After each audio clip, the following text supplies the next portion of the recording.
I'm recording. Yeah, I checked. So are we all set? I'll take cut lights. Okay. All right. We'll pass the lights. There we go. Hi, my name's Kathleen. If you don't know me, I am the current senior druid of Charter Oak Grove in Connecticut, and a member of the Clutter. And I'm going to talk about a topic that is near and dear to my heart personally, which is creating accessible rituals, which I define as rituals that are designed such that the maximum number of people with different needs can participate in them. Okay? And so when I talk about what is accessible, one of the things that I'm going to talk about today is a concept called universal design. Universal design is the idea that there are ways to design products and environments so that they are more widely usable by a wider variety of people. The idea behind universal design is not that you come up with a plan to accommodate a particular problem, but that you start out with the idea that we are trying to design something that the maximum number of people can access. And so you don't come at it from the point of view of, oh, I'm going to design this so that it's accessible to people who need a wheelchair, or I'm going to design this so that it's accessible for people with small children. You do it so that you can access the most people through your design without really focusing in on specific differences. So it's really about how it can be easier for everyone, and anyone, okay? And I think it's very important to start there, because I think that sometimes when people think about designing rituals to be more accessible by populations that have disabilities, they get fixated on a disability, and they don't think about, well, how can I make this more accessible to everybody, okay?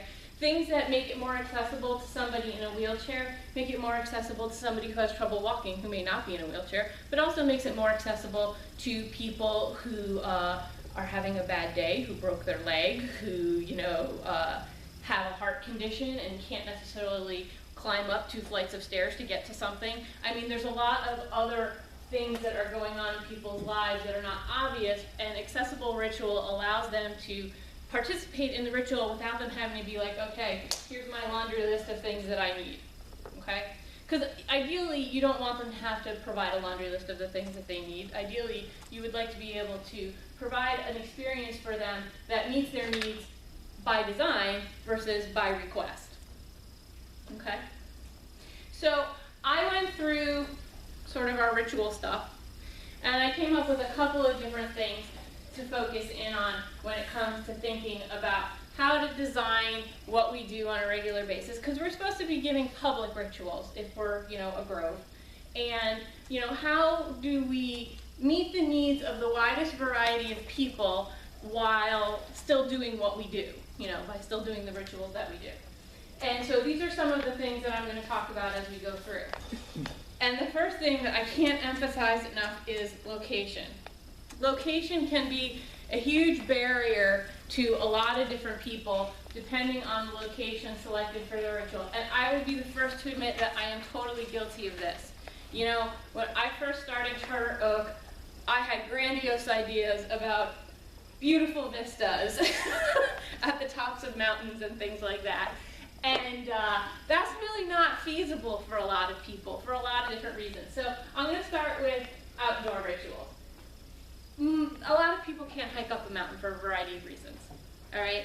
They may be too big, they may be too small, they may have physical disabilities, they may have bronchitis that day, they could be an asthmatic. There's a lot of reasons why someone can't hike up a mountain, okay? So, when you think about doing the location on an outdoor area, some of the things that you have to take into consideration is like the landscape. So, is it level? Is it easy for people to get there? And, the problem we always have in the spring is debris, because over the winter, everything falls out of the trees. And I'm not talking about just leaves, like, parts of branches and stuff during the winter storms. And so, is it easy to get to where you're going? Or is there an issue with it's too steep? I love gravel pathways. Gravel pathways are a nightmare for people with accessibility issues because that gravel moves underneath your feet and it can cause people to slip. It's very hard to get something like a stroller or a wheelchair over a gravel pathway because of the tires just don't grip very well. So, you know, is it relatively smooth? If I had to pick between a grassy lawn and a gravel pathway, I would pick a grassy lawn every day because it's much easier to get something across a grassy lawn than it is across gravel. Same thing, sand is also really hard. And is it free of debris? You know, has the site been cleaned up to the point where there aren't a lot of obstructions in the area so that, you know, people who can't climb over or who would slip on the obstructions can get by, okay? The other thing is seating. So in most rituals, people stand for the majority of it. Not everybody can do that. So the other thing is there seating available? And you know, with outdoor locations, you know, the kind of seating that's often available in outdoor locations are those folding camp chairs.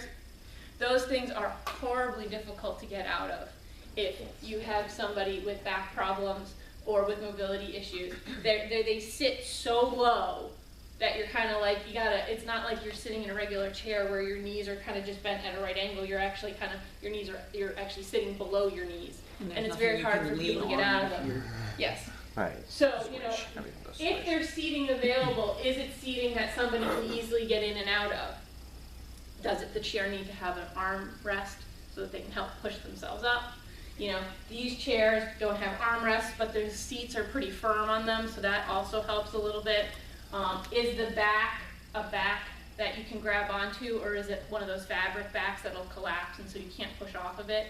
Those are all the kinds of things that, you know, as you're thinking about seating for people who would have trouble getting in and out of a seat are things that are worth considering when you're kind of coming up with how you want to do it. You know, as uncomfortable as metal folding chairs are, they do have some advantages over the camp chairs because they're a little bit more rigid, which means that the person sitting in them can use them to kind of lever themselves up out of the chair versus the folding chairs, which are softer and harder to kind of maneuver out of. Temperature and weather. So we don't want to bake our participants. We don't want to freeze our participants. We don't want them to be sunburned, really, if we can avoid that kind of stuff. Weather, mud is a hazard for people who are not really as steady on their feet. So if it's raining and pouring and muddy, the ground is covered with leaves that get wet. All that kind of stuff is something that for an outdoor location could be an issue that you would want to consider as you're trying to think about, like, what are some things I can do to make it easier for people to get in and out of the space. And I'm going to tag on to Gretchen's presentation on the last one. And poison ivy, oak, and sumac. So I would say that half of the ritual spaces that I have done rituals in, either as a result of the work that I've done with my grove or going to ADF festivals and stuff like that, have poison ivy somewhere in the ritual area. It's a very, very common thing for there to be around. Not everybody recognizes poison ivy, so they don't necessarily know it's there. And so, and they're kids. Kids are the other issue that, you know, they don't know what poison ivy looks like. They're less likely to stay in the space around the immediate ritual area, and that means they could end up in the poison ivy. You know, the space that we use as our outdoor space for our grove, we have managed to clear the poison ivy that is immediately in the area of the ritual space, but go like a couple feet outside of there and it's all over the place. I mean, it's just so hard to control it, but we do the best we can because some people are really allergic to poison ivy. I mean, we've had people come to some of our stuff and end up with it all over their arms and their legs. And I mean, they're not rolling around on the ground, but they're just really highly allergic. Evan, did you have something? Just the one other factor that I ran into, it wasn't in a ritual, but at one point when I was working as a camp counselor, we were trying to play volleyball and we had to call the game off because the sand pit that we were playing in was completely infested with yellow jackets. And we had people with sting allergies in the group, and we had to clear them out. I haven't actually had that one happen. Actually, most of these I've had happen, but I haven't had yellow jackets or bees happen. But that is another one that is a common problem, depending on what the outdoor location looks like. So all of those are things that when you're thinking about like, okay, I'm trying to make sure that as many people who can participate as possible, are some of the things to consider for an outdoor location. Indoor locations are a little bit different. Indoor locations, obviously one of the biggest things is there a ground level entrance? There are a lot of people for whom stairs are extremely difficult or impossible.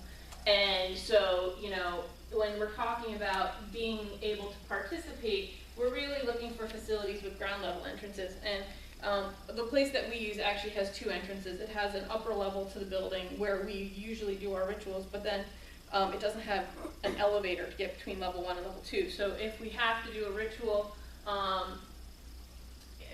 and we need ground level entrance access, we do it downstairs in the area where people eat. It's like a cafeteria type area. And that one, it's straight in from the door and there's no stairs involved or anything like that.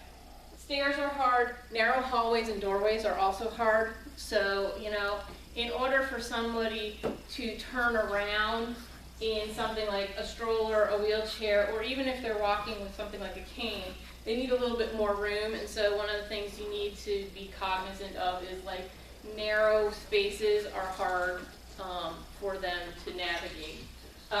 Seating, same issue as up here. Generally you don't use camp chairs indoors. Usually it's folding chairs or chairs like this. Chairs with arms on them are usually better than chairs that aren't, but you know, work with what you can. Ventilation. I will say that this can also be an issue for an outdoor location if there's a really bad smoking fire. So, you know, when you're talking about what you're using to build a fire outside, try to make sure that the wood is dry, because fires that smoke can cause problems for people. Not well ventilated rooms, especially if you're going to use stuff like incense in a ritual, can also cause problems for people. People who are asthmatic, people who have any kind of respiratory infection, people who have COPD, all are in a situation where an excessive amount of smoke is going to really cause problems for them. And if you're in an indoor location and that smoke starts to accumulate, they could have a really big problem. And so you have to keep that in mind. When we do indoor rituals, we use the bare minimum amount of smoking material because I don't want people, we do have people who are asthmatic, and I don't want people to have asthma attacks as a result of the ritual. I mean, you know, ritual is supposed to be a community building event. The worst thing in the world is to have somebody like, you know, start going into an asthma attack in the middle of the ritual because there was too much incense burning. So we try to keep the stuff when we're indoors down to a minimum so that it doesn't aggravate anybody's problems. Yes? Two things, actually. One about the well ventilation. Even when not using any smoking materials, it's still a really important thing to keep in mind. I agree. Yes. Whether it's heat, whether it's somebody happens to be wearing perfume that day. Perfume is a problem that we have also had. Actually, cologne. It was cologne. Cologne is a problem we have also had, and that was a situation where we had to talk to the person wearing it and just say, you know, just less. You don't have to go tone it down a little bit. Just less. And those are hard conversations to have with people, but by the same token, you know, some people are really sensitive to perfumes and colognes, and when they are, it's just misery for them to be in a room with somebody for an hour who's got way too much on. So yes, I absolutely agree with that. And the other was, you mentioned having accessible seating. When possible, having a variety of seating options is also a really good idea, because what some people don't realize is that accessible seating may be mutually exclusive for people with different issues. What may be accessible for one person may be unusable for someone else. I agree. Yeah, you know, some people need arms on the sides because they have to use them to lift themselves up. Other people need it open so that they can maneuver better. I mean, it depends on the person. Mm-hmm. So, Art. I was also going to go and say one other thing I've run into more in other spheres of my life is people with mobility issues and parking. Yes. Right?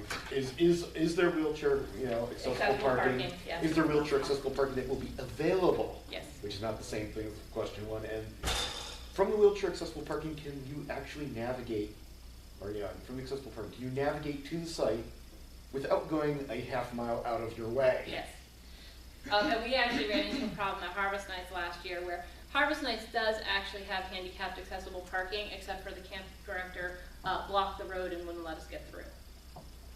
They parked a car in the middle of the road and wouldn't let us go around to the part of the, to take the path that gets you to there so that we could help somebody who was in need of that access get there, which was a conversation we had with them this year when we renewed our contract. We're like, look, we really need to have that accessible because that's a problem for us. And, you know, I don't think that the person was trying to cause us an issue. He was just following what he thought was his job. But, you know, most facilities have some level of ADA compliance that they have to comply with. And when they don't, absolutely, I would say go talk to them and say something, because it's important for them to abide by the ADA compliant piece. Something that could also be an issue, depending on the length of the ritual, is restroom facilities. Yes, that's actually kind of in with halls and doorways, especially on the restroom facilities. Older buildings, generally their bathroom doors are much narrower, and therefore it is very hard for somebody to get in and out of those stalls or the doorway to the bathroom itself, because the building was built before they had to make doorways wide enough to accommodate that. Ritual pieces and props. All right. So when I'm talking about ritual pieces, I'm talking about the big central things that are used in a ritual. Things like tables, things like the fire, the well, and the tree. You know, big stuff. When I'm talking about props, I'm usually talking about things that you can hold in your hand. I don't mean props in the theatrical sense. I'm just saying, you know, things that you use in a ritual that you carry around in your hands. All right, so setup. Can they be reached by a wide variety of people? Okay, so if they're all the way down here, they can't be reached by some people because they're too low. And some people can't bend over to get stuff that's all the way down on the ground.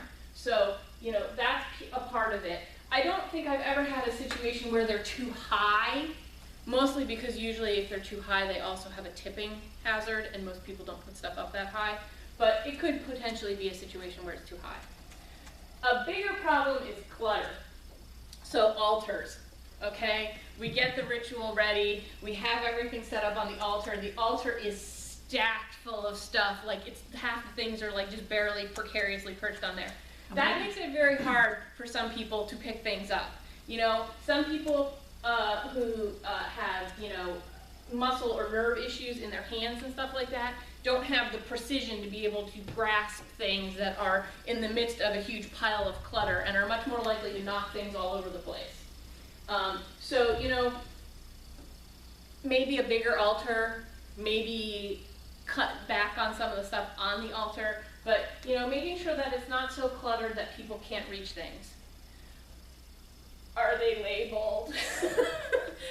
That is like a perennial problem, and I know that I've run into that problem, especially when I am at festival rituals, because of the fact that like the person's like, you know, go and when you do your offering, you're going to use the beer, okay? Well, there's like 4 bottles on the altar that could be beer.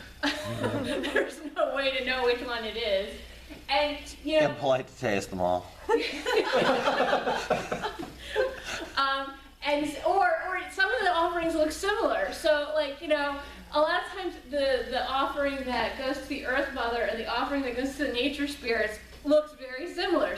A lot of times it involves seeds or grains or something along those lines. And so, like, which one's which? And, you know, keep in mind that when I'm talking about universal design, I'm not talking about universal design just for people who have obvious disabilities, like they're in a wheelchair or something like that. I'm also talking about universal design for people who have social anxiety, or people who have disabilities that are sort of not neurotypical disorders, like so people who are more on the autism spectrum and things like that. For them, this is actually really important because it's hard for them to get up in front of a group of people and do a ritual part, especially if they have something like social anxiety. Going up and doing a ritual part in front of a bunch of people where you have to go to this table and figure out which of all of the things on this table was the one thing you were supposed to pick up is going to make them even more anxious and make it even more difficult for them to participate. Actually, because some people will respond by going, And you know what? Actually, regular people, people without any problems have that issue too. So, Yeah. And if you're Roman, you do it wrong, you start all over again. Yeah, sure, okay. Rob starts all over again. I don't start all over again. The rest of us do a piacular sacrifice and get on There you with go. it. Having things labeled reduces anxiety. It reduces the anxiety of people for whom that could be a real issue. It reduces the anxiety for people who just, maybe this is the first time they're doing it and they're just anxious. And so I highly recommend labeling it. The other thing is, how easy is it to pick up? And I think the quintessential example of a ritual prop that is not really very universally designed is the Unity Cauldron. Because the Unity Cauldron weighs a ton. I don't know how many... The cauldron by itself is not bad. Well, I know, but it's full of water. So, I don't know how many of you have had the opportunity to actually pick up the Unity Cauldron, but in a lot of cases, not only do you have to pick it up, but you have to hold it like this for like 10 minutes sometimes. So you need to go to the gym for about 4 months beforehand. Exactly. And usually you find out about this about 30 seconds before Yeah, the ritual. the rule of thumb for this kind of stuff is you want it to weigh less than 5 pounds. All right? Yeah, I know. You want stuff to weigh less than 5 pounds because that is sort of the limit that most people can easily pick up and hold for at least a decent period of time without having an issue. The Unity Cauldron probably weighs about 15 if I were to make a guess. I say that rules out your typical gallon pitcher. Yes. Okay. And it also, some pieces of ceramic, if you have some sort of ritual pieces that are big in ceramic, it may rule those out also because they may be too heavy. Or chalices? No, those No. are under 5. They're under 5 pounds, But but they're heavier than our offering bowl is probably right around Yeah. 5.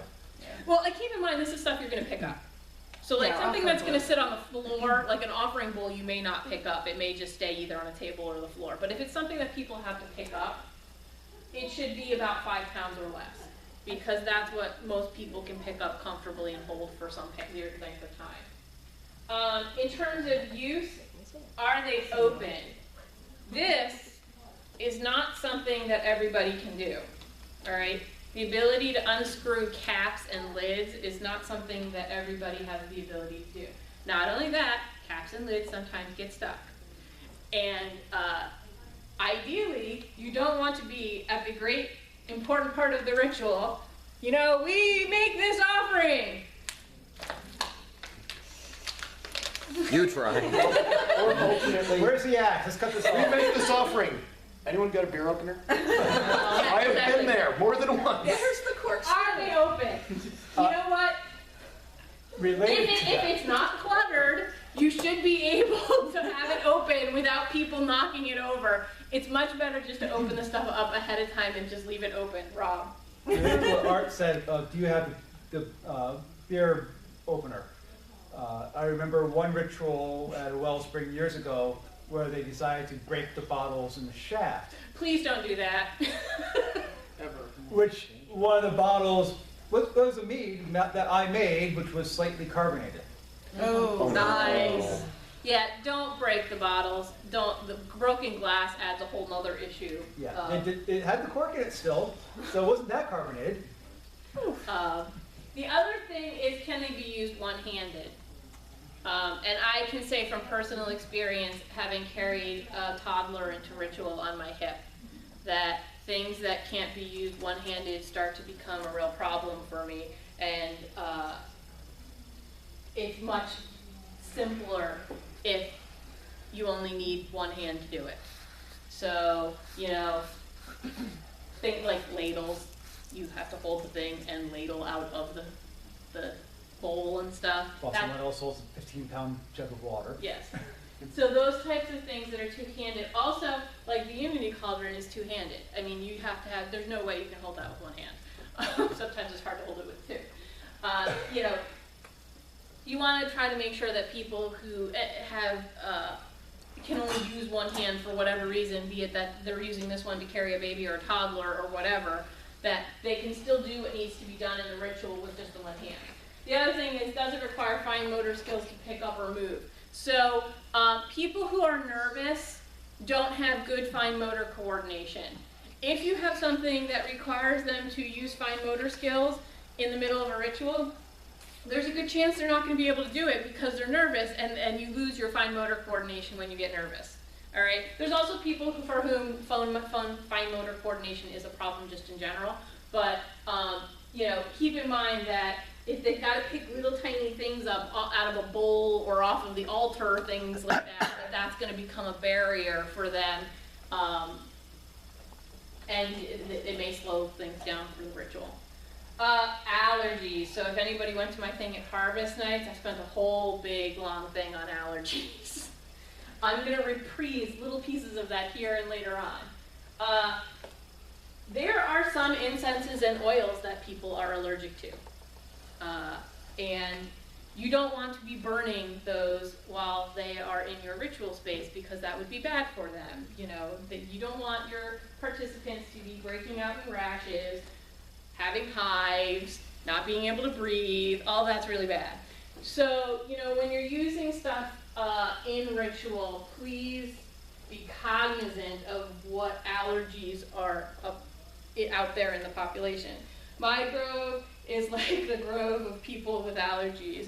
Anyone who's been to Harvest Nights will know from the menu that we have like a whole page full of things that people are allergic to. And so, when we use things in ritual, we have to be careful about what we use and make sure that it's okay. And sometimes we have people who come that don't disclose that kind of stuff to us in advance, and we have had situations where someone's had to run out of the ritual in the middle of the ritual because we happened to have been burning something that they were allergic to and didn't know it. It was lavender, by the way. And so that's just something to keep in mind. If they tell you that they're allergic to something, then don't use it while they're around because that would be mean and bad. And we want them to be healthy and good. Movement. All right, so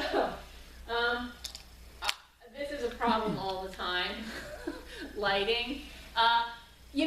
People have different abilities to see in the dark. Not everybody can see in the dark as well as everybody else can see in the dark. And so when we're doing rituals at night or in low-lit spaces, one of the things that you have to be aware of is like how much light is enough and how much is not enough, because the last thing you want is someone to trip and fall into the fire or something like that. And sometimes you're going to need to put in sufficient lighting for people to be able to move around the space safely. Sometimes you're also going to have to put in sufficient lighting for people to be able to do what they need to do. I've been in situations where somebody has had to light a candle and they can't see well enough to light the candle, so they're sitting there and they're kind of groping around and trying to get the thing off the altar or the lighter, and they can't quite figure out where it is because the altar's cluttered and the lighter is a dark color sitting on a dark tablecloth and they can't see in the dark all these dark things. So, lighting is an issue, and you kind of have to gauge it based on the space, especially if it's an outdoor space. Outdoor spaces are harder to light than indoor spaces, and the light kind of diffuses faster because there are no walls for it to bounce off of. So, you kind of have to strategically place your stuff to get the best illumination for where you need it. The other thing is people and objects. Crowded ritual spaces are hard. When you try to stuff a lot of people into a really small space, it makes it very difficult for, first of all, the people who have to do stuff in the ritual to move around, but also for the people who are participants in the ritual to get in and out of the ritual space. And as somebody who has had their hair set on fire because the ritual space was too crowded, I really, really, really feel very strongly that, we need to be aware of pathways within the ritual space. Can everybody who has to do something in the ritual get there and back again safely without bumping into people or things in the ritual? Or tiki torches, as the case may be. The other thing is you want people to be able to get out of the space if they need to. Rituals, depending on what the focus of the ritual is and who the people in the ritual are, can sometimes sometimes cause people to get emotional about something going on. And, you know, it's helpful if they don't have to fight their way through a wall of people to get out of the space and just get some, you know, time away. Also true for people with small children.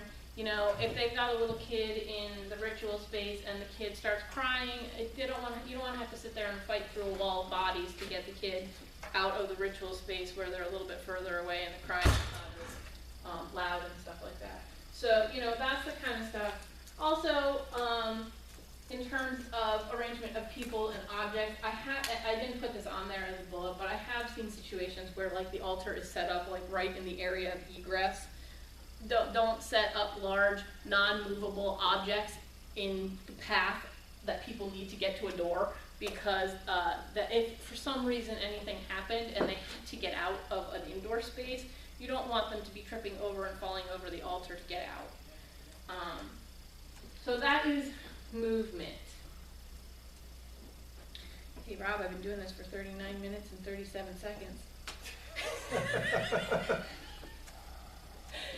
Sound. Okay, so sound. Sound is hard outdoors. It really, really is, especially if it's windy. But some of the things that, you know, have to be considered. First of all, if I'm doing an outdoor ritual, I have to have people who can project. You know, you can't be doing stuff outdoors with people who talk like this all the time because no one's going to be able to hear them. You have to be loud! As Not I say. Ian loud, but... Well, no, sometimes you have to be loud. Or, you know, I've spent a lot of my time teaching, and so you have to use your teacher voice, you know, get that projection going all the way to the back of the room. You have to have people who are loud. And ideally, you know, in a space like this, they don't have to have it all the way up at top volume because the sound's bouncing off the walls, but in outdoor space, there's really nothing for the sound to bounce off of, and it goes out there, and it's a common problem for people on the other side of the ritual space not to be able to hear what people are saying. We don't, in general, have sound equipment in our rituals. I think Three Cranes is probably the only group that does a large ritual that involves actual microphones and speakers and things like that for the Dublin Irish Festival. So, you know, then you're relying on the natural abilities of the people doing the ritual to be able to be loud. And I have had situations where I've had people who don't really feel comfortable in the ritual who normally are loud, and then they get in that situation where they're facing a lot of people they don't know, and all of a sudden the volume drops down. Rob? Let's not forget the problem of doing ritual in the round where the people behind you can't hear. Well, I'm going to talk about that in a few minutes. Never mind. All right, excessively loud or abrupt sound. So, if you're going to have something like that happen in your ritual, you probably should cover it in the pre-ritual briefing. There are some people who have issues that a very loud or abrupt sound would cause a problem for them. You know, maybe they have something like PTSD, maybe they are autistic. There's a lot of different things. Maybe they're carrying a baby who's asleep and they want the baby to stay asleep. If you're going to have really, really loud or abrupt sounds, you should tell people that ahead of time so that they can be prepared for that if it's going to happen in the ritual, because sometimes that can cause problems for folks. Interference. How fast is the person speaking? So some people talk really fast and you can't tell what they're saying. Okay, and that's nervousness mostly. Sometimes people get nervous and they just take off in terms of how fast they say stuff. The other thing is multiple people speaking at one time. If you have too many people talking at one time saying different things, you're going to lose people because they're not going to be able to tell all the different things that are going on at the same time. Music playing when someone is speaking, that's generally not a great idea because people who have hearing problems are not going to be able to pull the voice away from the music. So if it's something that is like important to the ritual, you really don't want to have music playing underneath it. Background noise, wind, white noise, cars, you know, people out in the lobby having a party, whatever it is. Background noise can also cause problems for people who have hearing loss because the background noise will obscure what's being said. And going back to Rob's thing, ritual in the round, can they see the face of the person speaking? People who have hearing loss, in most cases, want to be able to see the person who is speaking for a couple reasons. One, if they're facing the person who's speaking, the sound is going right towards them. If they have a high level of hearing loss, they may want to be doing the lip reading to go along with it so that they can actually kind of pick up more of what's going on. So it's really important for the person who's speaking during the ritual not to have their back to the people. And I know that that's sometimes something you can't avoid given what the ritual setup is. If it really truly is a round situation versus, you know, being the altar being sort of on one side and then the circle being over here where you could stand near the altar and mostly face the vast majority of people.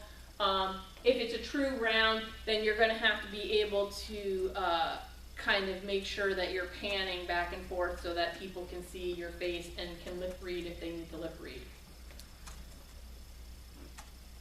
This one is also near and dear to my heart for those of you who know my son. Activity level. All right, so maypole dancing and spiral dancing and dancing.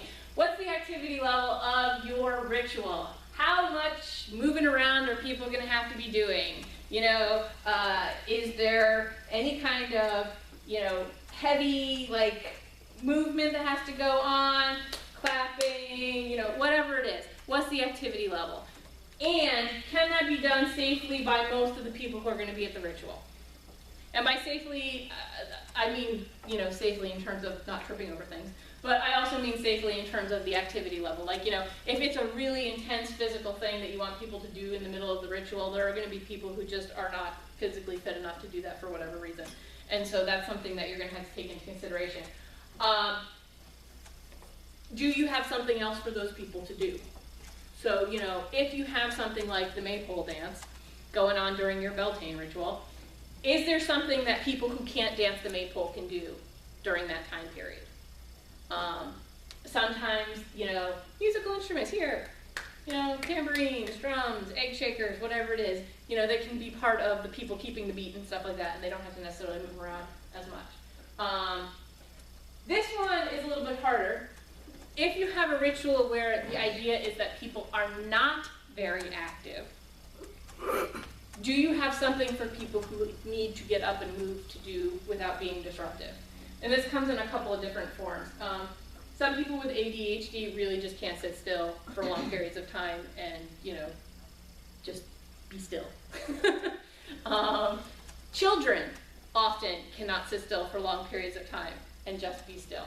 And there's two ways that you can let that play out. You can let them move whenever they feel like moving and whatever happens, happens, or you can try to come up with something that they can do that's part of the ritual that allows them to get up and move instead of having to sit still, but doesn't become disruptive. My daughter has decided that she likes tending fires. And that's what I give her to do while we're doing rituals. Because, you know, she's just not going to kind of sit and not do anything for an hour. That's just not where she's at. So she gets to play with the fire, and we watch her very carefully because I don't want her to end up in the fire. But it's something to do. It's something that allows her to get up, it allows her to move, it allows her to participate without having to sit still and listen all the time, which is not something that she's really up for. And there's other things that, you know, can also be things that you can give people to do, like they can stand at the altar and hand out the offerings to the people coming up and doing the ritual parts. It allows them to move around, it allows them to be up and standing and, you know, going back and forth a little bit without having to like really focus in for too long and without having to sit still for too long. Length. So, length. Same group of people really. Can't sit still for 2 hours of ritual, and that becomes a problem because you don't want it to disrupt or detract for stuff from what you're doing, but at the same time you want them to feel like they're included. So, you know, one of the things that we think about, because we do have a decent number of kids, and kids are definitely a situation where length becomes a thing, can people maintain their focus for that long? All right, so if I'm gonna go and read something really, really long in the middle of the ritual, is it feasible for people to stay focused for that long? And that's something you're gonna have to. Then, if the answer is no, how can you vary what's going on sufficiently to keep it kind of moving and changing a little bit, allowing people maybe to participate, help them maintain focus for things that are going to take a long time. And you know, anything that involves people individually doing something takes a long time. So if it's everybody has to go up and do a particular action, everybody has to go up and say a particular thing, all of that stuff is something that is going to take a while, and it's going to be hard for the people participating to maintain focus, because if I've got 25 people who all have to go up and do something, even if they only take 30 seconds to do it, I'm going to be sitting there for over 10 minutes. And people, when they're not involved in it, are not going to stay focused for 10 minutes unless I have something else for them to do. So, you know, one of the things you have to keep in mind when you're doing this is you're going to have to keep in mind, like, you know, how much time is this realistically going to take when I'm doing this ritual, and what can I do with the people who aren't necessarily as heavily involved in it to keep them focused? You, I'm sure, have been to rituals where we've had people tone. Toning, it keeps people involved in what's going on, even though it may take a little bit of time, and keeps them focused on doing whatever we're doing if they're not the person that is actually doing the thing. Also, you can vary the sequence of things a little bit to kind of mix it up a little bit. And what I have down here is novelty. Novelty helps with length. People are much more likely to stay focused for longer periods of time if there are novel things going on that catch their attention. So, you know, we talk about cosmo and chaos. Sometimes a little chaos is not a bad thing because it keeps people focused, whereas if it's always the same thing all the time, they kind of start to wander because they know what to expect next and they kind of start to tune out. So kind of mixing it up a little bit helps. Also breaks. If it's really going to be a long ritual, are there points in the ritual where, you know, it's okay for people to kind of step back and not miss anything for a little while? And it depends on what you're doing in the ritual. It may be that, you know, once you get to the workings, if there's 3 or 4 different workings and you know that they're going to take some time, maybe there's like a little bit of a break in between 1 or 2 of them to give people a chance to kind of just sit for a minute and get reoriented. All right, food and drink. Actually, someone pointed out something to me a while back about novel portions of a ritual. If it's something that is new to your group, usually spreading it out is good, but sometimes you want to make sure you have something not novel in between so that people don't get too nervous. No, I agree. Novelty should be spaced. It shouldn't be all concentrated in one area. Like, not too much novelty all at once. Also, there's degrees of novelty, too. You know, the classic novelty that is always hard to get traction in a group with is music. Okay, so like, let's do a new song. Sure, let's do a new song, but nobody wants to do the new song because they don't know the new song. So how do you introduce novelty? Well, you can also introduce novelty in stages. So maybe the first step of that particular thing is that that song is sung during a part of the ritual where, like, people are doing personal offerings, and therefore they can hear it and they can kind of get familiar with it, but they don't have to participate in it necessarily. And then it comes up later on that in a subsequent ritual you can invite them to participate now that they've kind of heard it. The other thing is, you know, also switching things up a bit. Like, the Portal song is near and dear to my heart, but sometimes we're just Portal songed out. And it helps to have something else to kind of stick in there, especially if it's a ritual that's a fairly standard ritual. You know, that one thing could be the novelty in the ritual that, you know, kind of makes it a little bit more of a new experience. My next one is on food and drink. Sometimes food and drink do become part of the ritual, and this is my take 2 on allergies and food restrictions.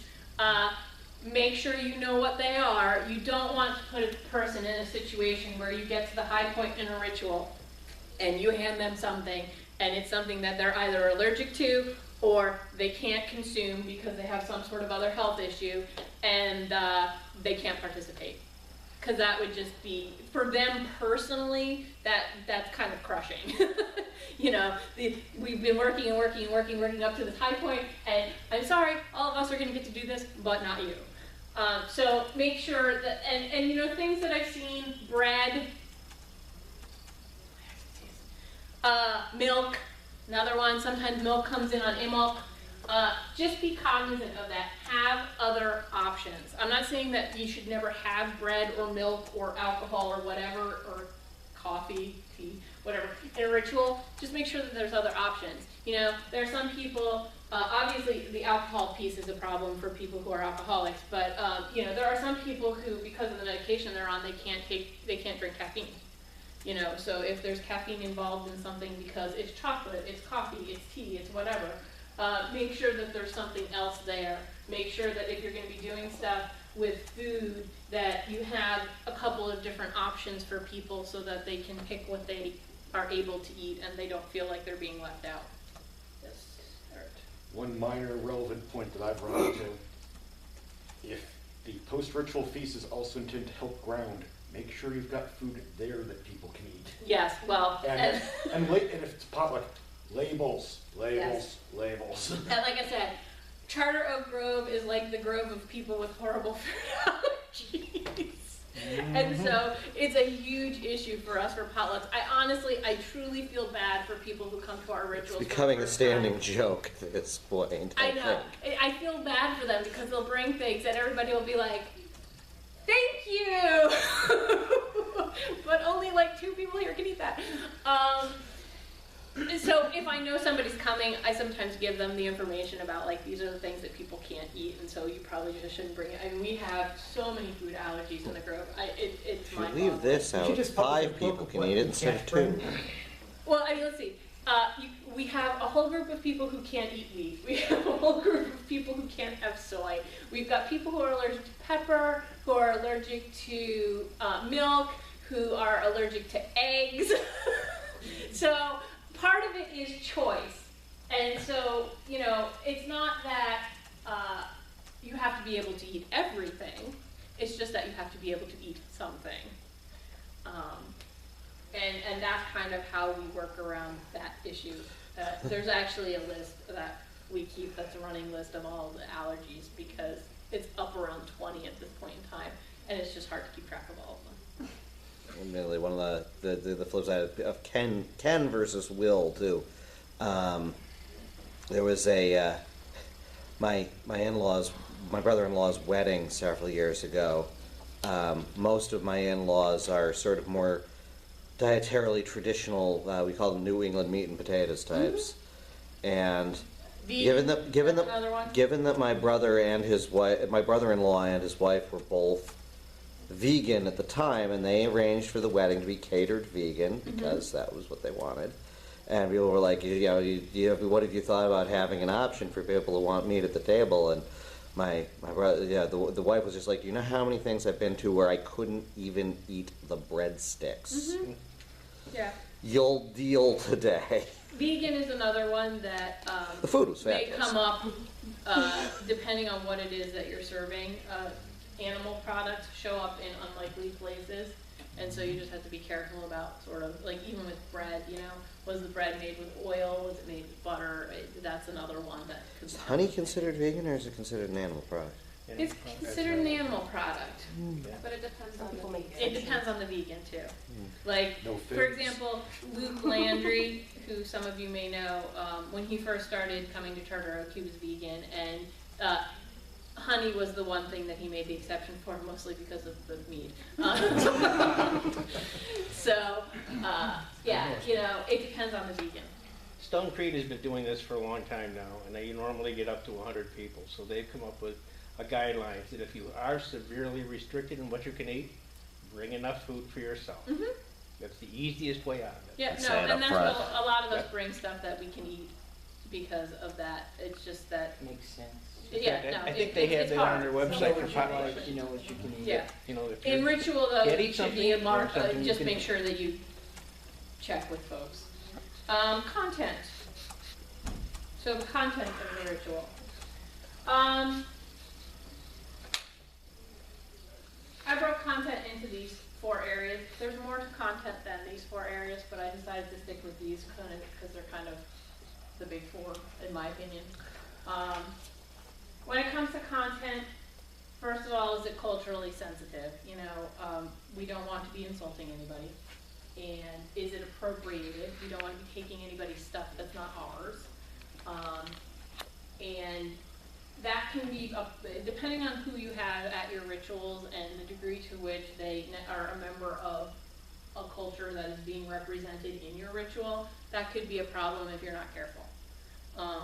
Also, in general, I know I don't support appropriating stuff from cultures outside of the ones that we work in, you know, that I think is really not our place, and therefore that is something we try to be careful of when we do design rituals. Age. So, yes, my group has kids in it. Some of them are mine. And you have to be cognizant of what you're talking about in front of kids. You know, there are ways to talk about topics that are perhaps not kid-friendly in a way that kids would not necessarily understand what you're saying, and you should make sure that you keep that in mind. If you're going to bring some of those topics into ritual, that you are addressing it in a way that's appropriate for the age of the people who are there. You know, some mythology has stuff that I don't really know that I want 7- and 8-year-olds to know the nitty-gritty details of, and therefore, you know, in that case, we censor it a little bit to make sure that it is PG, at least. G is better. Gender. This one, these 2 both, I would say, also over the course of multiple rituals, because sometimes, you know, a ritual has a narrow enough focus that maybe only one gender is represented. But first of all, is it respectful of people of all genders?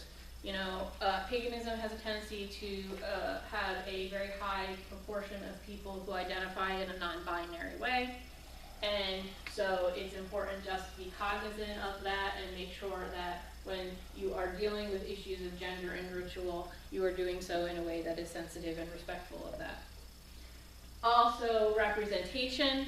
Again, for representation, I would say over the course of multiple rituals, probably more so than necessarily in one specific ritual, you want to make sure that you balance your representation of different genders.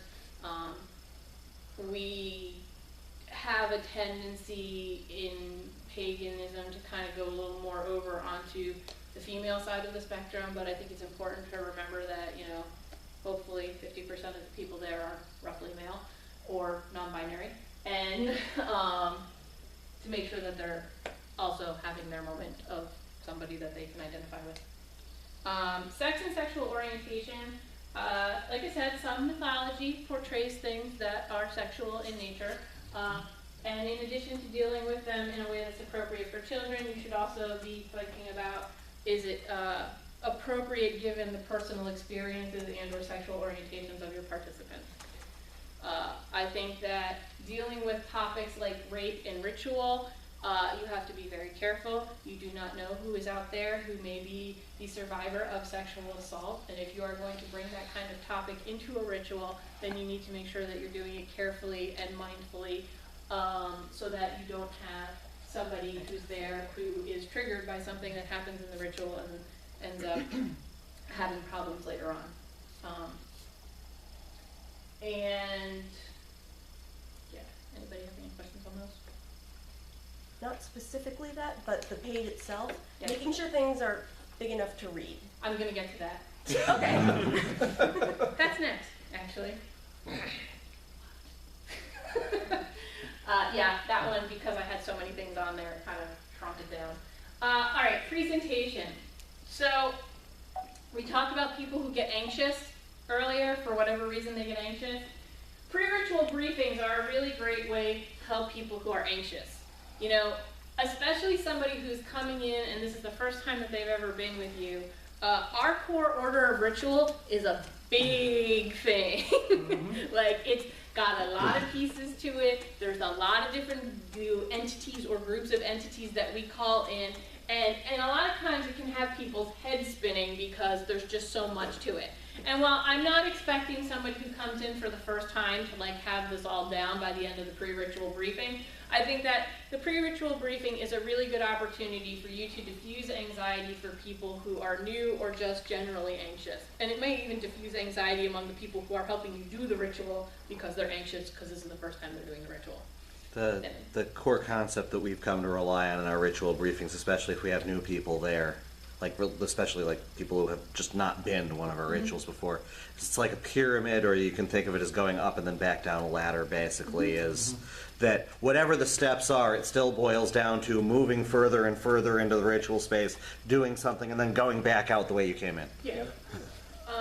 And you know, if they don't know the terms are also important. Like we use terms like kindreds. If they don't know what that means, you know, giving a brief idea of who that is, and you know, if you're going to talk about things like the elder wise and stuff, there are terms that we use when we do ritual that somebody coming in with no experience in what we do in ADF may not know what that is.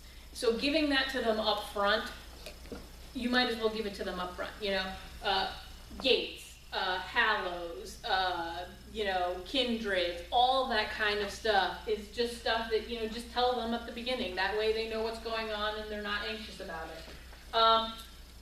Unfamiliar with the culture or the purpose of the ritual, again, the pre-ritual briefing is a good time. Like if you have somebody who really doesn't know like why we're getting together for a ritual today, like especially with the seasonal things, like depending on what culture you're doing it in, you can take a different take with the high day rituals.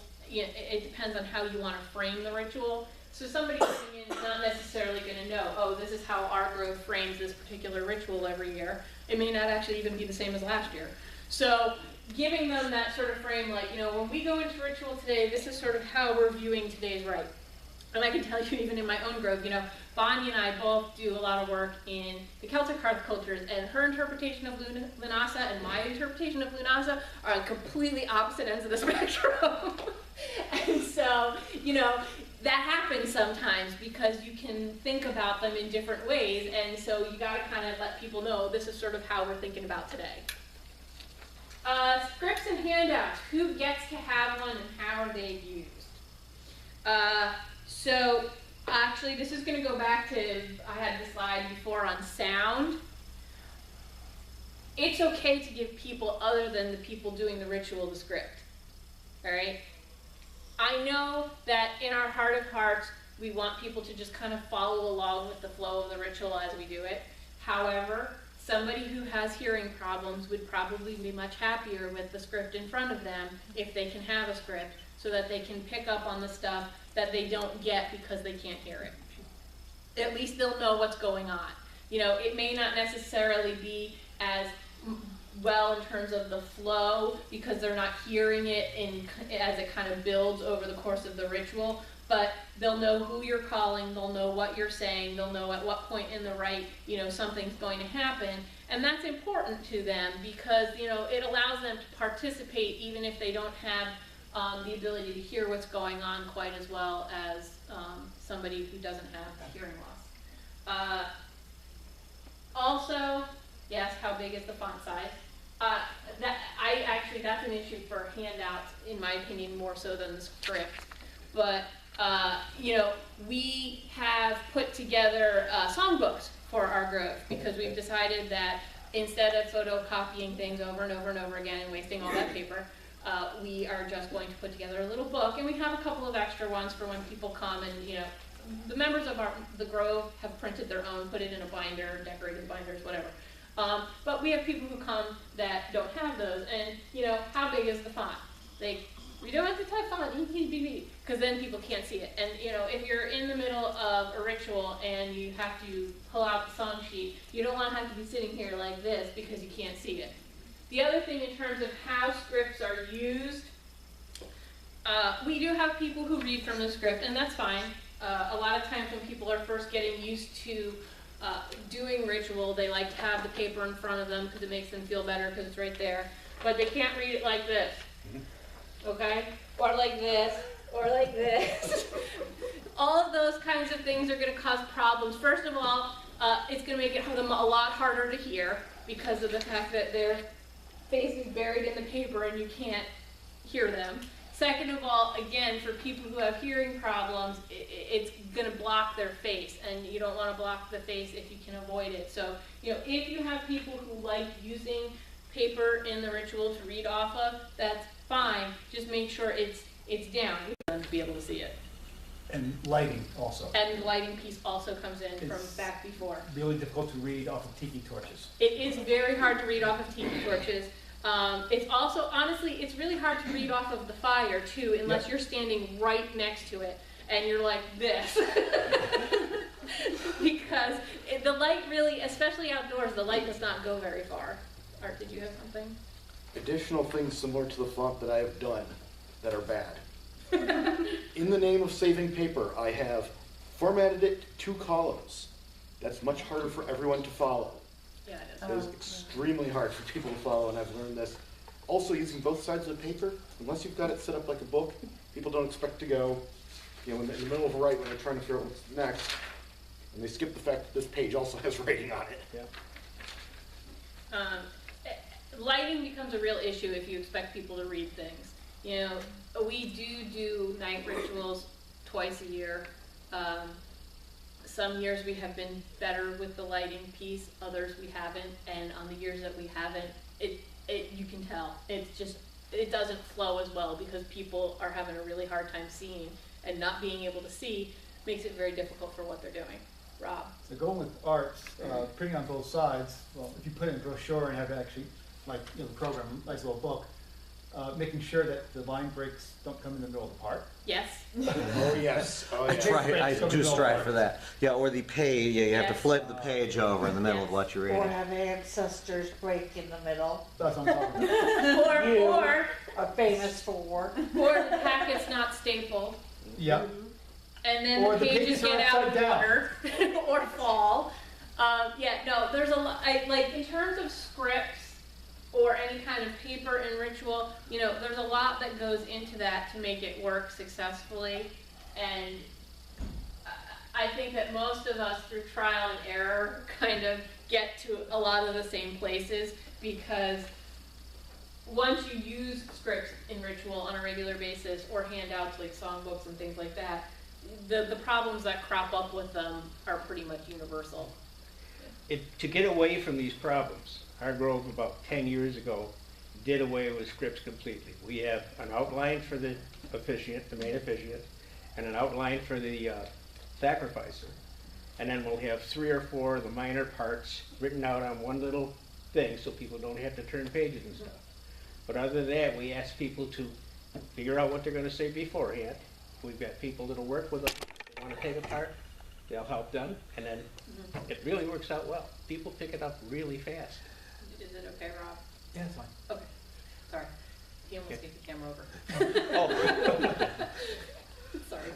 I maybe need to sit somewhere else. Yeah, Just quickly. you know, Charter Oak has gone back and forth on having them in ritual, and I find that if I want more people to participate in that part of doing a ritual, sometimes letting them have the paper, at least initially. Well, that's why I say, if they're gonna be doing a small part, Yeah. we have the little one Yeah. strip thing. No, it is, and The they one do. strip. They have their one little piece of Yeah. paper in front of them. With the songbooks, they are what they are. You know? Well, our songbook's over 200 pages. Yeah, no, I know. It is what it is. We don't expect them to use that, but we will come out with a 1 page. Yeah. Here are the songs we're gonna Yeah. be singing this time. I know for us, one of the biggest challenges with lighting is that our Samhain ritual is outdoors at night. And Yeah. actually, I'm going to show you a picture of our sound later, and it is outdoors. And for at night. part of it, we actually leave the ritual, the main ritual space entirely. So we do part of it while it's next to the house. We do it with no outdoor lights on, and we're not next to the fire. Yeah. Yep. But that is also the part where almost all of it is extremely repetitive, extremely ritualized utterances. And most of it is just people saying people's names and throwing beans in a jug. So for the most part, we don't need the scripts as much during that part. And I think that was probably at least partly intentional on David's part. Like book light clips cost like $1 or $2, and you can snap them onto your binder. Dollar store And actually you now has mentioned them. how hold it. Right, yeah, or I mean, if you get fancy, you eventually. Actually, we have had people use that. As long as they're not up. Yeah, no. Well, no, they only turned it on for their one little part, and that was it. The other thing, I'll be honest, some people use their phones, which have their own light sources. It's helpful. There's illuminating. nothing wrong with using your tablet. I have, no, and I'm fine with it. Like, my feeling about that sort of stuff is as long as it's not disruptive, use what works for you. I think Isaac would have said at some point, or would at least agree, you know, if the Druids had this technology, Oh, they would have absolutely. used it. He said that multiple times. Yeah. No, I mean, we do have people who they have their cell phone and they try to keep it low so that the light doesn't like shine everywhere, but they'll read some of the stuff off of their cell phone. And actually, sometimes they don't even need to do that. Just having it on their cell phone in their hand is enough to make them feel like they can go do this, because they really do know it. It's just, this is like their like get out of jail free card if they forget a part. It's their security blanket. Exactly. One thing we've learned the hard way is that if you're going to have things printed, there's the instinct, especially among us pagans, to make it look nice, make it look pretty, but you need to have really good contrast Yes, and spacing. good spacing and simple font. Yeah. None of Funny the fancy fonts are- script. No, Yeah, no no scroll work or anything like that. No We've scroll kind of work, actually no cursive. started to go Lavender into on what my next thing was, They have which was chancery. if you want people to participate, especially in speaking parts, this is more of a speaking part thing. One of the things is that different parts in the ritual involve different levels of complexity. This is something that Skip was talking about. There are some things that you can do without really knowing anything. If I give you the water to asperge people with, you just have to know how to walk around the circle and sprinkle people with water. Be told one simple phrase to repeat Yes. over and over. Exactly.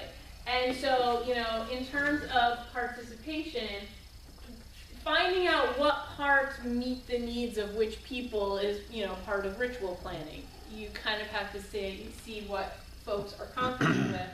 And I have people in my grove that will not do the magical parts of the ritual. They are not comfortable with opening the gates. They are not comfortable with doing the blessings. They're just not there. They don't want to do that part. Okay, fine. I have some people that, depending on the culture we're doing it in, they don't want cultural specific parts. They want to do like the ancestors or the nature spirits, because those generally tend to be very neutral parts that aren't specific. And so it depends what's the social demand of the part. You know, how much do you have to be out there? How much of it is going to be sitting on your shoulders at that moment? Some people do really well with parts that are kind of group parts, but they don't do well with ones that are individual parts. All of those are things that kind of deal with the complexity and the comfort level of the person doing it. And, you know, over time what happens is usually they move their way up the ladder. So, you know, they start with very simple parts like the sensing and asperging, or repeating a specific line over and over and over again type stuff. And then as time goes on, they'll kind of start to move into the more difficult parts. You know, nobody ever wants to do the opening meditation because they don't want to have to remember that. Yeah, but Dan did it the last time. I feel like it took like a century and a day for that. I don't know if I went too long on it. That one, for whatever reason, seems to be a bugaboo, and it's funny because it's free form. Like, there's no real script you have to follow for that, but you do have to kind of keep you have to kind of keep a line as you go through the opening meditation. But there's not like specific words you have to say at any given point. So I'm not sure why that one becomes such an issue, but it seems to be one. So there are ones that are simpler, things like the Earth Mother, the nature spirits, the ancestors. All of those are generally like the starter parts. And then there are ones that get more complex, like things like the gates and the blessings, and sometimes the prayers to the deity of the occasion and things like that. Usually what we do is we pair the statement of purpose with the deity of the occasion piece, so that's the same person. Some people like that, some people don't, because they only want to do one part, but you know. As people get more comfortable, generally they tend to do more stuff.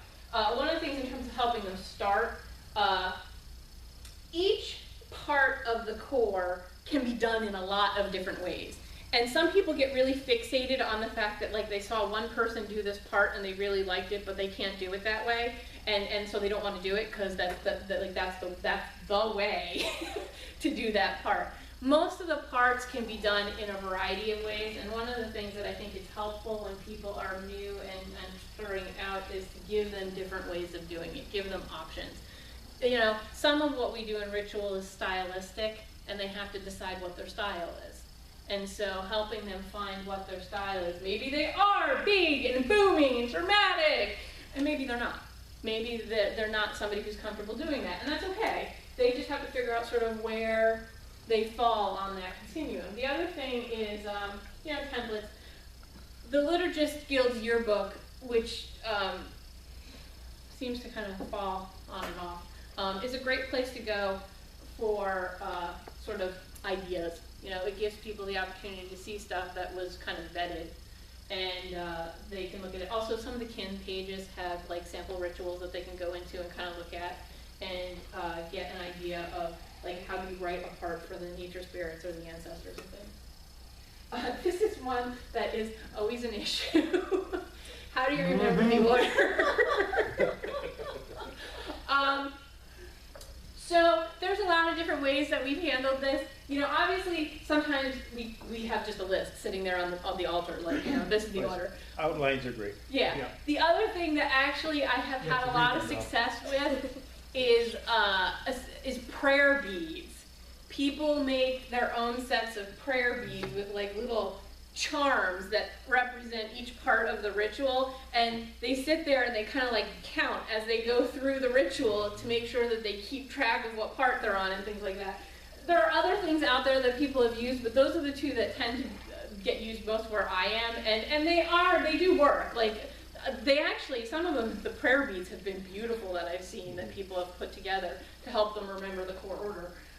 But that does seem to be something that people get very nervous about and very anxious about, and again, it becomes a barrier. They don't want to do something because they can't remember what the order of the parts are.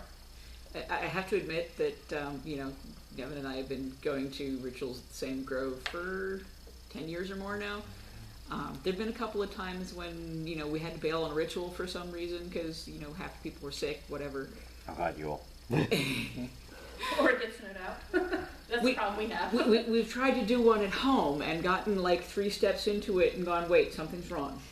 We didn't open the gates yet. Yeah. I swear, like the first 6 months Turner Oak was doing rituals, we forgot the prayer sacrifice every single time. We would be like, we're not going to forget it this time. We're not going to forget it this time. We'd start the ritual, and every single time we forgot. I will admit this publicly because it was our opening right here. He did. I just walked right past the gatekeeper and opening the gates and went from, you know, howling the howls to calling the first kindred. Making a mistake seems to be a big issue for people who are first starting out. I think part of it is we need to talk more about we make mistakes. Yeah. And I've been doing this for almost 20 years now. Yeah. Another thing you're going to find that if you go from grove to grove, even though there's a core order, sometimes steps are in different areas. For outsiders, for example, some groves will do it before the rite starts. Some groves will do it just after the gate is open. Yep. So purification is one that purification jumps is a around different all one. over the place. So that's why the outline helps, because then you know what this grove is doing. does. And what order are you calling kindred? Yep. Yeah. Yes. Yeah, 'cause And that can change that'll the vary seasonal also stuff, by too. holiday. Yeah. Yes. Yeah, some holidays, they get mixed up, and yeah, it's different. And like I said, I think that people worry too much about making mistakes, especially with that kind of stuff. You know, even people who have been doing this a long time, sometimes we just forget stuff. That's why we put the piacular offering in there, in case there's any mistakes. It was all my fault, not yours. Yeah, exactly. I'm sorry I forgot the prayer of sacrifice for the third ritual. So I'll give you this piacular to act as the prayer sacrifice. We call it the spiritual insurance premium. Yes. And I try real hard to put that in our briefing too, you know, to say, look, we believe in doing our best. We also believe that people make mistakes. So you're going to hear us do a little sacrifice that goes, if we did anything wrong, we're sorry. Yeah, no, absolutely. If we have deities like Eris and Loki and name your trickster. Yeah, You know, and there's a well, you reason. know what? Sometimes it's just one of those days. You know, as much as when we do the opening meditation, we're trying to kind of like put ourselves in that moment in time. you know, everybody has their days, and sometimes you're just not there. And it is what it is. So, you know, I put a couple of pictures up of, these are all stuff that my grove has done at various points in time. That's the sound ritual, down at the bottom. You can see lighting is definitely one of our issues. We have, well, actually what has happened is that these are all candles, and sometimes we just pick them up and bring them into the ritual space with us because that way we can see better. But, like, you know, in terms of making it easy for people to get to be part of what we do on a regular basis, I can tell you all of the mistakes here. Poison ivy. Poison ivy. Upstairs, no elevators. This one, that's a Camp Bonnie Bray. yeah, that's Bonnie Bray, that's Harvest Nights. Access to the fire is difficult. This one, the altar was horribly cluttered. I didn't have a really good picture of the altar, but, and you can see Robin standing right there. Is this the last one? But yeah, this was just last year. The altar had a ton of stuff on it because of the fact that we had all the Unity Rite stuff on there, and we had all the stuff for the fire half of the Unity Rite, and it was just so much stuff that, like, it was very hard to get things in and out. This one is one of our Lunasa rituals. Again, clutter. This one was kind of supposed to be cluttered because this isn't actually the altar space, but that's the fire, that's the well, that's the tree. In terms of lines of movement, you have to kind of go around this. This was actually the seating area for the kindreds, but moving that out a little bit more so it was easier to get back in there was one of the things we learned by that. Can't see anything. Lots of leaves on the ground for people to slip all over. And That's the basement at the UU there. yeah, this is the basement at the UU. And this one, so this one, our hoop is not big enough. Oh, that was fun. Yes, but it's not big enough. We have one member of our grove who is in a wheelchair, and the hoop wasn't big enough for us to be able to put the wheelchair through it, so we have to get a bigger hoop. But so these are all of my learning experiences. I'm sure that as you guys go through, you will have your own experiences. But, you know, the thing is that part of this is you got to know who your participants are. Some of this stuff is going to be an issue for some people, but not others. Ideally, I would like to get to the point with our rituals where we have most of the stuff that I kind of went through in place and kind of really solid, because I think that that would make it easier for people to participate more. What I didn't put on there is, you know, also in my next step of things, I'm really, sign language. I want sign language in ritual. But, you know, prioritizing the ones that have the most impact on the people that you have right now, and then getting to the other ones when you get to them. You know, like I said, we have one member of the grove who is in a wheelchair, and we have spent a lot of time in the last year really trying to make sure that all the stuff that we do in ritual is something that she can participate in if she wants to. And that has been something that I've been really focused on. As my son gets older, obviously, I'm going to switch my priorities a little bit because he has a completely different set of things that he needs in terms of accessibility, including sign language. And so I probably will be doing more on that end of stuff. But, you know, there's always another way. So whenever we're in ritual and we run into situations where people aren't feeling like they can participate because of an access issue, there's always another way. It's just a question of sitting down and kind of really thinking about how can we make this work for this person at this particular time or in this particular right. So, and I'm at 1 hour and 27 minutes. Still have 10 minutes on the clock. No, it says 1 hour and 27 minutes. You guys have any questions? No, I think it was great. Yeah, Yeah.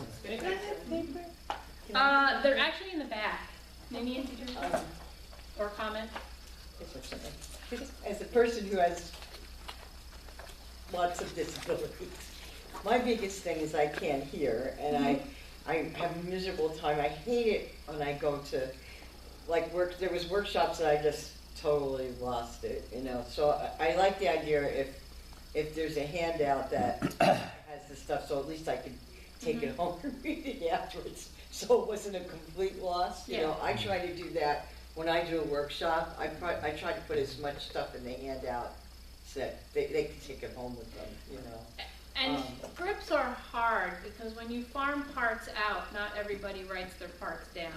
Yep. And so that's one of the things that becomes an accessibility barrier in terms of providing the scripts. That's something that we're still kind of working on. And again, some of it is motivated by, like, my son is deaf, like profoundly deaf.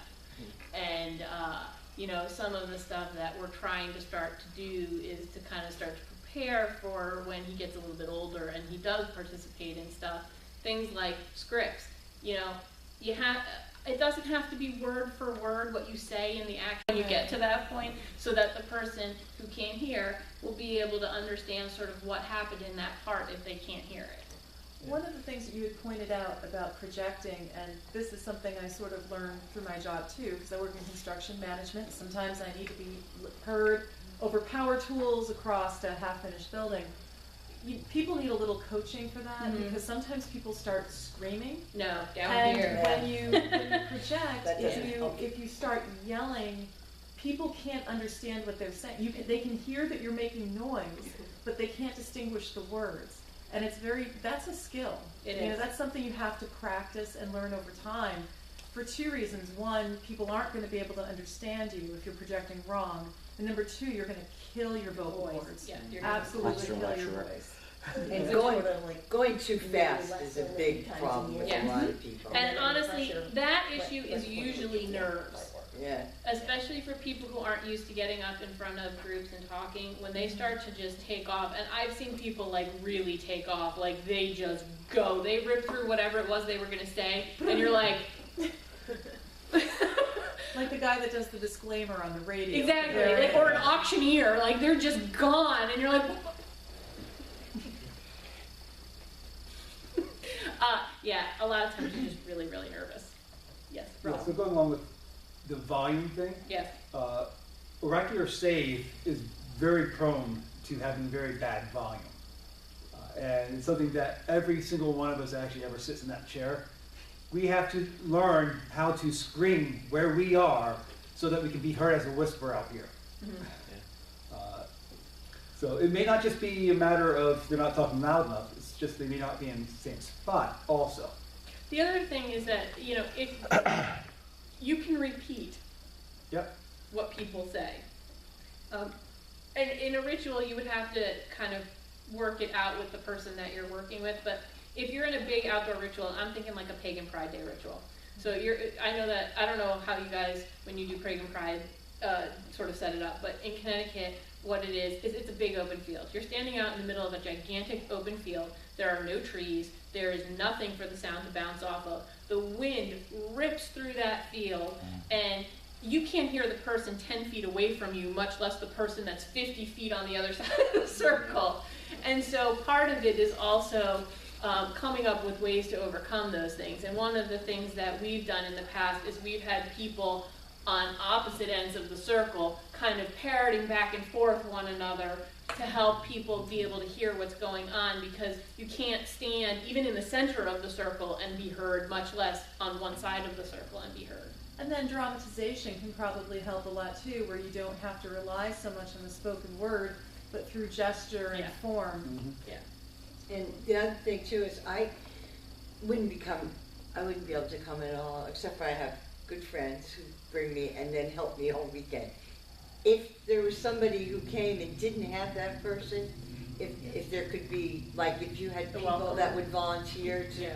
kind of buddy with that person, because I, just getting things back and forth from the room to the ritual and stuff like that, it's really hard when you have a hard time walking, you Yeah. know? So that'd be a good thing if you had teenagers that could volunteer would be great. And the other thing is having, the only rituals I've done, I had enough people for altar assistance Yes. so that nobody ever had to reach over anything. You know, there was somebody there to hand you the next offering. Like sort of like acolytes who either man the Right. altar or man the air, or a sacrificer who And, man the or area the around person the could fire. say, I wanna offer this, and they would give it to them, you know, that kind of thing. That also helps with the clutter issue. and the fidgety issue. That's a great thing for kids, actually. Assuming they're old enough to understand what's going on and like, you know, who the Earth Mother is and they've done it enough times and they kind of know the sequence, that's a really great job for them to do because it keeps them busy focused on what's on the altar and who gets the next thing and they're not being disruptive and distracting. We've done a little bit of experimenting with like having sort of like one person doing the saying and someone else doing the doing. Mm-hmm. You know, Like a sacrificer and a person who speaks. Yeah. I'm gonna I've say, also- especially when I'm thinking of like one of those big rituals where you Well- can't hear anybody, is to have the people who are doing the saying out by the people and Yes. the people who are doing the doing in the middle. I making actually the also offerings. had one where, you know how I said I have some people in my grove who don't like to do the magical piece of things? I've also paired them with people who will, so they do the speaking and the other person does the action part of it because of the fact that they don't want to do the magical piece of the art. So they speak, the other person does that part. Yes. I don't know how common this is in other groves, but our grove designates anywhere between 1 and 3 people, depending on the size of the crowd, as what we call willows. And they're there for either during or after the ritual if you need help grounding, if you need aftercare of some sort. You know that they are prepared to do so, you know who to go find, and it's turned out to be a really good resource.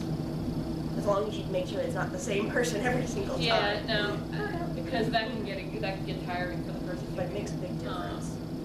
Yeah, and there are some people who do have trouble grounding after ritual, which I think is one of the reasons why, in some ways, the potluck is actually nice because it's one of those things that kind of helps settle people back in. Am I? I'm done. I'm done. Okay, I'm done.